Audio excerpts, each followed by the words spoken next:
PLID যখন আসলে diagnosis হয়ে গিয়েছে, চিকিৎসা পদ্ধতি যখন শুরু হয়েছে, পরবর্তী সময় আসলে সেটির প্রগনোসিসের ব্যাপার যদি একটু আপনার কাছ থেকে জানতে চাই, সেটি কেমন হয়ে থাকে? পিএলআইডির প্রগনোসিস আসলে খুব একটা ভালো না।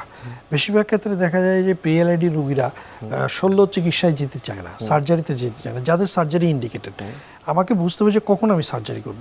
যখন দেখা যায় যে মোটর ডেফিসিট হয়ে যাচ্ছে, তার পা পড়ে গেছে, তার প্রস্রাব পায়খানার সমস্যা হচ্ছে, রোগী বলছে যে আমি প্রস্রাবের কন্ট্রোল রাখতে পারি না, পায়খানার কন্ট্রোল রাখতে পারি না, তার সেক্সুয়াল অ্যাক্টিভিটিতে প্রবলেম হচ্ছে, রোগীর পা অবশ হয়ে যাচ্ছে, সেক্ষেত্রে কিন্তু আমাকে সার্জারিতে যেতে হবে। আমাদের দেশে যে প্রবলেমটা, সার্জিক্যাল ম্যানেজমেন্ট মানুষ নিতে চায় না এবং নিয়ে অনেক লেটে। এটা তো নিউরনের বিষয়, নার্ভের বিষয়। আপনি যদি খুব লেটে গিয়ে সার্জিক্যাল ম্যানেজমেন্ট নেন, তখন সার্জারি করবেন ঠিকই, কিন্তু প্রয়োজনীয় ইমপ্রুভমেন্ট হবে না।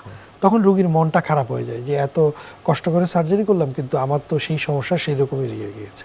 আমাদের দেশের সার্জারি আপনার ফার্দার ড্যামেজ প্রিভেন্ট করে, কিন্তু রোগীর কমপ্লিট রিকভারি আনতে পারে না, এই কারণে যে সার্জারিটা আমরা খুব লেটে করি। যদি আর্লি সার্জারি করা যায় এবং যদি অ্যাপ্রোপ্রিয়েট টাইমে সার্জারি করা যায়, তাহলে কিন্তু আউটকাম খুব এক্সিলেন্ট।